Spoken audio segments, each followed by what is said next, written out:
Hello and welcome back to part 2 of how I started. So here in part 2 I'm going to be talking about all of the finer details of setting up your own business, how much money I had, what I did with my money, how I reinvested it, and the day-to-day running and implications of owning your own company. So let me start. I left my job as a textile designer, handed in my notice. I'd absolutely had enough. I was coming home crying every day. I was really down and my time there had just come to an end. And I bought a scanner on eBay for about 200 quid. I had my computer from uni and I just went and bought a load of paints. I decided to go freelance. So I started doing some freelance work for a company who I knew in the industry. I'd known them for a really long time and they knew that I was good at what I did and they took me on straight away. So I started designing prints for interiors, so that'd be anything from upholstery fabric to curtains to rugs to placemats, and we were selling into some really big retailers globally. I started getting a lot of money in, more money than I was used to. It was amazing. I couldn't believe it. I was like, oh, this is the best decision that I've ever made. And I did that for probably 6 months solidly. I was working really long hours. I was working really hard. And I think that was partly to do with seeing the money come in. And I was like, this is just beyond my wildest dreams. Like, I had no kids. We'd just bought a house and it was just perfect. And me and my husband always laugh about it. We're like, that was such a good time for our lives, because we were just going out for meals all the time. We were going traveling, having so much fun, and it was just brilliant. I had loads of freedom. So I kept most of the money in the bank. I did go on a couple of holidays, but I did sort of very conscious of reinvesting the money that I was making. So I did feel like there was a bit of a scratch that I needed to itch, and I wasn't sure how I was going to do it. While I was doing the freelance work, I was designing prints. So I kept getting asked from friends and family, like, can you do this? My friend's had a baby. Can you do this print for us? I was like, yeah, actually, I could. And then I thought, I could sell these, you know. I could actually sell them. So I got in touch with Not on the High Street and they were like, we'll definitely take them. And honestly, I was like beside myself. I was like, Mum, you're not gonna believe this. Not on the High Street are taking me prints. Oh. She's like, love, that's fantastic. She's always supported me. She's been amazing. And I uploaded them on there and they were selling so well. I sold absolutely loads of them. So I was just like, this is the best. And what was nice about that was I was actually doing something for me. So I was doing something that I loved. When I was doing the freelance, you know, I was good at fabric design. I was good at print design. I was good at painting, but I was working to briefs most of the time. You know, they want a tropical floral, we want a botanical leaf, we want a trucks design, or, you know, I'd do absolutely anything that they asked me to do.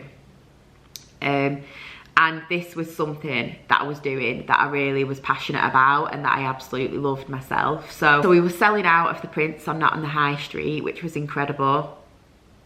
And I thought, right, this money that I'm getting in from these prints, what more can I do? What other products could I do?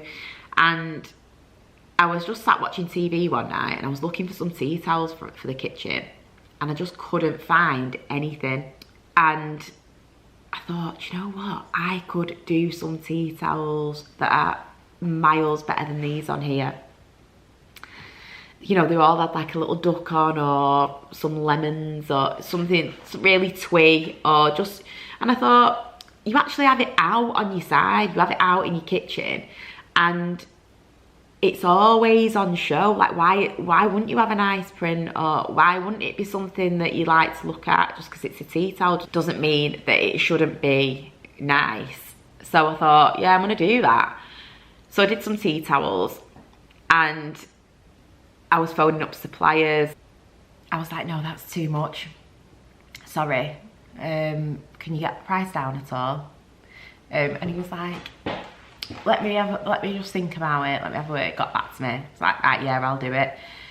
So I had to order about 300 of the tea towels. So I ordered 3 designs. I got the pink leopard, which is now my signature design.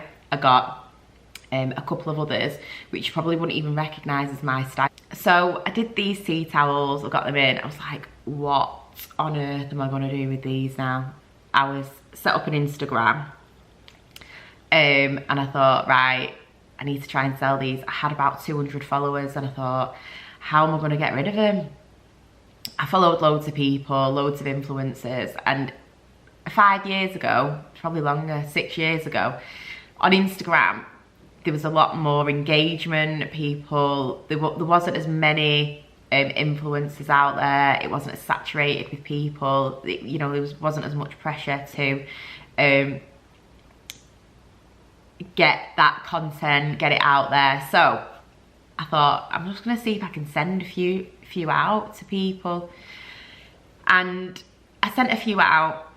For about 4 months, I sold about, I reckon I sold about 20 in 4 months, these tea towels, right? I thought, oh, this is a mistake. I don't know why I've done this.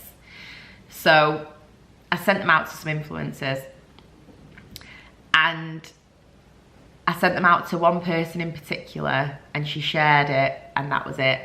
It absolutely blew up. I sold loads and loads of these tea towels. I could not believe it.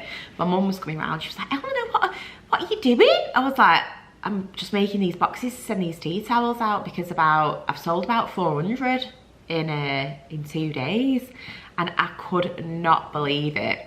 I was obviously over the moon, and I started getting more people following me, more people watching my stories. I started talking to the camera and creating a bit of a relationship between me and my customers and my followers, which was really, really lovely. And actually, when you work on your own, it's a really, really lonely place. It's a really, really mentally hard thing to do. I do feel for anyone who's there. And it was nice to have that relationship with my customers. And it was almost like a little community. I had sort of like, I formed friendships with these people and had so much support, and I didn't feel alone, because I had so many people talking to me online, and you know, oh, that's amazing, and it was giving me a bit of a confidence boost. I set up a Not on the High Street, and well, firstly I had to email them, and I said, look, I've got these prints, can you sell them? Can I put them on Not on the High Street? And they were like, yeah, they look great, thank you. I was like, oh my God, I'm on Not on the High Street. I was literally texting all my mates. I was like, you're not gonna believe this. I've got on Not on the High Street. They've accepted my products. I couldn't believe it. On there, they did so well, and the ones that sold so well on there are still like my best sellers now, which is incredible, really. And from there, I just kept reinvesting the money. It was going in, I was saving it. I was like, right, what product can I do next? But right, I feel like tote bags would be an easy win, really. And everybody needed a tote bag. It's all about, you know, I love the sort of eco connotations to having a nice canvas tote bag. And I wanted to do something that had like really cool prints on. So naturally, I put the leopard print on there. And And it was all about the little community that I'd built on Instagram. I was talking to the camera. I'm from Manchester. I've not come from money. My parents, it was a very relatable, I guess, scenario. I set up with nothing. I set up with like £500. I bought a scanner with that, had a computer from uni, and I just started painting. I just went and bought loads of paints, and that is it. So that is how I developed and grew. So I'd design a product, I'd sell it, I'd make, I wouldn't invest too much in too many products. You've got too much to sell. You need to liquidate your product in a certain amount of time, and you don't want to sit on it. And that's how you create a healthy revenue and a healthy turnover. So what I did was I invested small quantities. You're going to pay more, but you can have the confidence that you're going to sell through. And as long as your RRP, you're getting a healthy margin there, it doesn't matter. So I was selling through products. I was designing new, then I was selling it. I was keeping my core bestsellers, and then I was designing new collections. I probably just do a new collection once a year. And every time I launched it, it'd sell out, and I just couldn't believe it. So from there, I started doing a couple of trade shows. I thought, I've done them in the past. I know how to do them. I know where to go. So I went to Top Drawer in London to do a trade show. And I had a tiny little 2-metre square stand. I couldn't afford anything else. And kitted it out. I thought it was the bollocks when I did it. I was like, look at this. Honestly, I was so happy, and it just blew me away that I'd even got a stand there on my own. So I got on there. I had a girl who worked for me at the time, and she came with me. And the buyer from John Lewis came on, and when I say that, I don't even want to say it, I could not believe it. So the buyer came on, and he was really interested in the mugs. I thought, it's never going to come to fruition.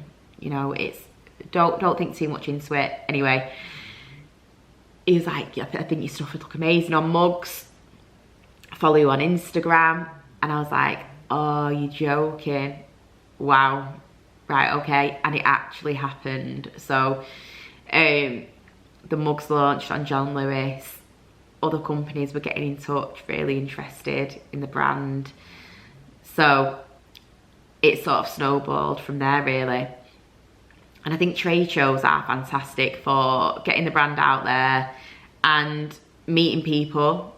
You might not get loads and loads of sales at a trade show, but it's about meeting people in the industry. And if you've got products that you want to sell, it's a great way to get it out there and get it seen. So from there, I've developed products with John Lewis that has gone into different categories, and it's sold amazingly well. We went into Selfridges, we had a pop-up. I think I get asked all the time about, how I grew, how you develop new products. And I think if you've got a USP, so for me, that was putting unique print onto products that were quite menial and quite, everyday, bit boring, making them into something interesting. You need to make sure you've got a USP, your audience, who you want to sell to. Write down who you think that person is, who you're targeting. And from there, obviously invested all of the money back into the business. We bought a unit. I've got a lot of staff now, so I've got about 10 people who work for me. And it's just gone from strength to strength. It's just, I've got an amazing team if you're thinking about setting up your own business, it is not for the faint-hearted, let me tell you. It's really, really difficult. It is hard work, but it's so rewarding. It is so rewarding. Over the past 7 years, I've had 2 kids. So I've got a 2-year-old and a 5-year-old. I got married, and it's been an incredible, incredible journey that has been incredibly hard at times, but you've just got to keep going, keep believing that things are gonna get better, and they always do, and believe in yourself, believe in your product, believe you can do it, and you can absolutely do anything that you put your mind to. It's all about having that belief, and I believed I had a product that I thought people would want to buy, and I just, by whatever means that I had and that I could, I got it out there, got people to see it, and people bought it, which is incredible. So that is my business journey. If you've got any questions that I've not answered really, or if you want me to talk more about the details, then leave a comment and I'll definitely do another video with any questions that you've asked. So thank you for joining me today. I hope you've enjoyed it, and I'll see you soon.